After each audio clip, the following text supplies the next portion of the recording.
ভারত কখনো কারো বন্ধু হয় না। এর বড় প্রমাণ হলো তাদের প্রতিবেশী রাষ্ট্র কারা। পাকিস্তানের সাথে তাদের একটা চরম বৈরী সম্পর্ক, শ্রীলঙ্কার সাথে তাদের বৈরী সম্পর্ক, চায়নার সাথে তাদের বৈরী সম্পর্ক, নেপালের সাথে তাদের বৈরী সম্পর্ক, ভুটানের সাথে যা ছিল একসময় স্লোগান হতো সিকিম নয় ভুটান নয় এ দেশ আমার বাংলাদেশ, সেই ভুটানের উপর তারা সে আক্রমণ করে, সেই ভুটানও তাদের থেকে মুখ ফিরিয়ে নিয়েছেন। নেপাল তাদের জায়গা কিছুটা ভারতের সীমানার মধ্যে নিয়ে নিয়েছিল, ভারতের মানচিত্রের সাথে সাথে তারা চেঞ্জ করে সেটা দখল করে নিয়েছে নেপাল। নেপাল যদি পারে, ভুটান যদি পারে, আমরা কেন পারবো না? ভারত যদি আমার স্বাধীনতা সার্বভৌমত্বের উপর আঘাত আনতে চায়, বাংলার মানুষ, বাংলাদেশের মানুষ বসে থাকবে না, প্রতিরোধ গড়ে তুলবে। সরকার কি বলছে, তার সেবাদাসরা কি বলছে, সেদিকে তাকাবে না। আমরা আজকের এই সমাবেশ থেকে, আজকে আলোচনা সভা থেকে সুস্পষ্টভাবে ভারত সরকারকে বলি, বন্ধু হিসেবে তোমাদেরকে আমরা পাশে চাই, সমর্থন করে, আগ্রাসী শক্তি হিসেবে নয়। তুমি যদি আগ্রাসী হও, জবাব দেওয়ার জন্য আমরা প্রস্তুত আছি। এবং তোমাদেরকে বলি, এইসব অপকর্ম, আগ্রাসী মনোভাব বন্ধ করো। আমাদের সরকারকে বলি, জোরালো প্রতিবাদ করা দরকার। এই বিষয়টির প্রয়োজনে আন্তর্জাতিক মহলে আপনারা তুলে ধরুন। এভাবে দাদাগিরি করবেন তা নয়। বাংলাদেশে যে গণতন্ত্র হত্যা, গত 15টি বছর 16টি বছর ধরে যে গণতন্ত্র, তা 17টি বছর ধরে যে গণতন্ত্র বা 18টি বছর ধরে যে গণতন্ত্র হত্যা হয়েছিল, ফখরুদ্দিন মঈনুদ্দিন থেকে শুরু করে হাসিনা, ফেসিস্ট হাসিনা পর্যন্ত, পুরো কর্মটি অপকর্মটির মূল মদতদাতা ভারত। আমাদের গণতন্ত্র হত্যা, এই যে আমাদেরকে ছাত্রদেরকে যেভাবে হাসিনা খুন করলো, অগণিত ছাত্রদেরকে বুক ঝাঁঝরা করে দিল, আমাদের সন্তানগুলোকে আমরা দেখলাম পাখির মতো গুলি করলো, বুক ঝাঁঝরা করে দিল, রক্তাক্ত দিয়ে দেহ নিয়ে তারা ঢাকার বিশিদালা কালো রাস্তায় ঢলে পড়লেন। মুরগি জবাই করলে যেভাবে ছটপট ছটপট করতে করতে এক সময় মুরগি নিস্তেজ হয়ে যায়, আমাদের এই প্রিয় সন্তানগুলোকে সেদিন স্কুল কলেজ বিশ্ববিদ্যালয়ে সেই ছেলেগুলোকে আমরা দেখলাম ছটপট গুলিবিদ্ধ হয়ে ছটপট ছটপট করতে করতেই এক সময় নিস্তেজ হয়ে গেল। এই কাজটি করার হাসিনা সাহস পেয়েছে এই ভারতের পুরো ইন্ধনে মদদের পৃষ্ঠপোষকতায়। কোন কাজটি স্বাধীনতা যুদ্ধে আমাদের সহযোগিতা করা ছাড়া কোন কাজটি তারা ভালো করেছে? সেইটাও করেছে তাদের সাথে, তাদের চিরশত্রু পাকিস্তানকে খণ্ডিত করার জন্য, যা আমাদের পক্ষে চলে এসেছিল। স্বাধীনতার কোন কাজটি তারা আমাদের পক্ষে করেছে? পার্বত্য চট্টগ্রামের যে অস্থিতিশীলতা, এটাও তাদের অপকর্ম। আজকে টিপাই মুখবাদ, ফারাক্কা দিয়ে আজকে আমাদেরকে পুরো শুকিয়ে মারছে এই ভারত। কোন কাজটি আমাদের জন্য করছেন? একটা ভালো কোনো কাজ তারা করে না। যখন আমাদের পরিচয়ের সংকট হয়, পেঁয়াজের সংকট, তারা পেঁয়াজ রপ্তানি বন্ধ করে দেয়। এইভাবে তারা বরাবরই আমাদের সাথে শত্রুর মতো আচরণ করছে। ভারত কখনো কারো বন্ধু হয় না। এর বড় প্রমাণ হলো তাদের প্রতিবেশী রাষ্ট্র কারা। পাকিস্তানের সাথে তাদের একটা চরম বৈরী সম্পর্ক, শ্রীলঙ্কার সাথে তাদের বৈরী সম্পর্ক, চায়নার সাথে তাদের বৈরী সম্পর্ক, নেপালের সাথে তাদের বৈরী সম্পর্ক, ভুটানের সাথে যা ছিল একসময় স্লোগান হতো সিকিম নয় ভুটান নয় এ দেশ আমার বাংলাদেশ, সেই ভুটানের উপর তারা সে আক্রমণ করে, সেই ভুটানও তাদের থেকে মুখ ফিরিয়ে নিয়েছেন। নেপাল তাদের জায়গা কিছুটা ভারতের সীমানার মধ্যে নিয়ে নিয়েছিল, ভারতের মানচিত্রের সাথে সাথে তারা চেঞ্জ করে সেটা দখল করে নিয়েছে নেপাল। নেপাল যদি পারে, ভুটান যদি পারে, আমরা কেন পারবো না? বাংলাদেশের দেশপ্রেমিক সরকার দরকার, সাহসী দরকার, যারা বাংলাদেশের স্বাধীনতার সার্বভৌমত্বে বিশ্বাস করে। লেন্দুব দর্জির মতো যদি সরকার আমরা চাই না, লেন্দুব দর্জির মতো কোনো নাগরিক আমরা বাংলাদেশে চাই না, যারা বাংলাদেশের শুধু ক্ষমতায় টিকে থাকার জন্য ভারতের পদতলে বাংলাদেশের স্বাধীনতার সার্বভৌমত্বকে সমর্পণ করতে চাই, সেই ধরনের কোনো আমরা সরকার চাই না। সবশেষ যেই কথাটুকু বলবো, করিডোর নিয়ে আলোচনা হয়েছে, এটা আমরা মনে করি আমাদের স্বাধীনতা সার্বভৌমত্ব বিরোধী। এই করিডোর নিয়ে আরও আগে বক্তব্য রেখেছি, অন্যরা বক্তব্য রেখেছেন। এই করিডোর আমরা মানি না।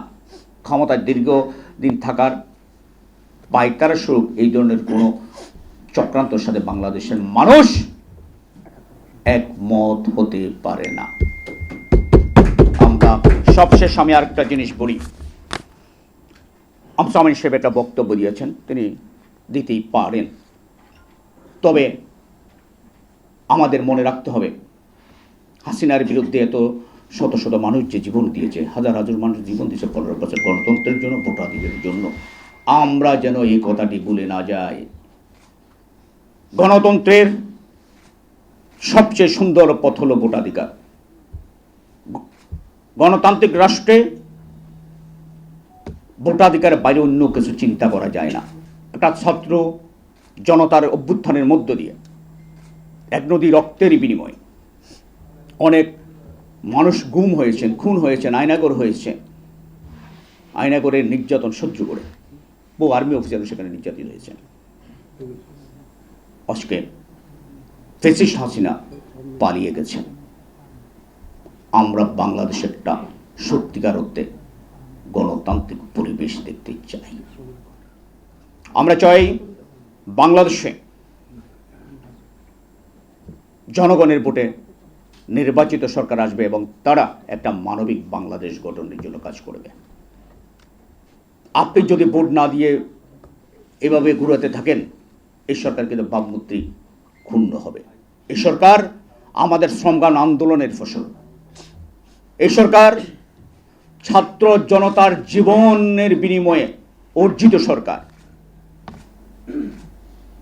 আমরা চাই না এই সরকার বিতর্কিত হোক। আমরা চাই না ইউনূস সাহেবের প্রতি আমাদের অসম্ভব সম্মান, তিনি তাকে সারা বিশ্ব সম্মান করে। আমি অনুরোধ করব তাকে যেন বিপদে যেতে আমরা না দেখি। কারো কারো ব্যক্তি স্বার্থে, ক্ষমতার লোভে ওনাকে যেন বিপদগামী না করেন। বাংলাদেশের প্রেসিডেন্টের চেয়ে অনেক উপরের মর্যাদায় আছেন ডক্টর ইউনূস। তিনি বাংলাদেশের তার বিশ্ব নেতা। আমি ডক্টর ইউনূসের প্রতি আহ্বান জানাবো, গণতন্ত্রের পথকে সুগম করুন। হাসিনা যেভাবে নির্বাচন না দিয়ে কলঙ্কিত হয়েছেন, ঘৃণিত হয়েছেন, ধিক্কৃত হয়েছেন, সেই জায়গায় আপনাকে দেখতে চাই না। আমরা চাই প্রয়োজনীয় সংস্কার শেষে দ্রুততম সময়ের মধ্যে রাজনৈতিকগুলো, প্রায় অধিকাংশ রাজনৈতিকগুলো ডিসেম্বর নির্বাচন চেয়েছে, কেউ কেউ ফেব্রুয়ারিতে চেয়েছে। যাও, একটা সুন্দর সময়ে, ভালো সময়ে আপনি নির্বাচন দিন, প্রয়োজনীয় সংস্কারগুলো করুন এবং সংবিধান সংস্কারের কাজ এটা নির্বাচিত সরকারের, অন্য কারো নয়। সেই বিবেচনায় রেখে আমরা যেন গণতন্ত্রের পথে হাঁটি, ফ্যাসিস্ট হাসিনার পথে যেন না হাঁটি, সে আহ্বান জানিয়ে শেষ করছি। আপনাদের সবাইকে অগণিত ধন্যবাদ।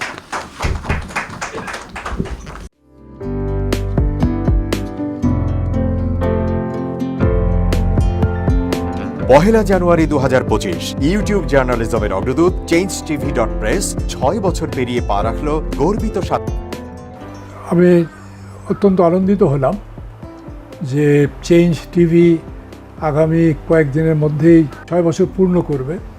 আর হাঁটি হাঁটি পা পা করে চলা শুরু করে এখন সে বেশ দৌড়াদৌড়ি করছে বলা যেতে পারে। ও নামটাও অত্যন্ত বলবো যে সিগনিফিকেন্ট, যে চেঞ্জ, এই গণঅভ্যুত্থান কিন্তু চেঞ্জ চেয়েছে। সেই হিসেবে তোমার টেলিভিশনের, তোমার এই চ্যানেলের নামের একটা যথেষ্ট মিল পাওয়া যায়। আমার প্রত্যাশা যে এই গণঅভ্যুত্থানের যে প্রত্যাশা, যে আশা আকাঙ্ক্ষা, চেঞ্জ টিভি সেটিকে এগিয়ে নিয়ে যাবে। তোমাকে শুভেচ্ছা। চেঞ্জ টিভি যারা সম্পৃক্ত আছেন, যারা কর্মী আছেন, সামনে পেছনে সকলকে আমার শুভেচ্ছা। changetv.press এক ফোঁটা হলুদ নেই। Online TV channel change TV 6 বছর ধরে ওনারা কাজ করে যাচ্ছেন। ইতিমধ্যে জনগণের হৃদয়ে স্থান করে নিয়েছেন। প্রায় 22 লাখ সাবস্ক্রাইবার আছে এর। আর যে কোনো অনুষ্ঠান 10 লাখের মতো মানুষ এটা প্রতিদিন মানুষ দেখে থাকে। আমিও এই চ্যানেল নিয়মিত দেখি। তো চেঞ্জ টিভির পক্ষে আমিরুল মোমিনিন মানিক সাহেবের উপস্থাপনা, প্রশ্নের ধরন, এগুলো জনগণ দেখতে চাই, শুনতে চাই। আমি চেঞ্জ টিভির উত্তরোত্তর সমৃদ্ধি কামনা করছি।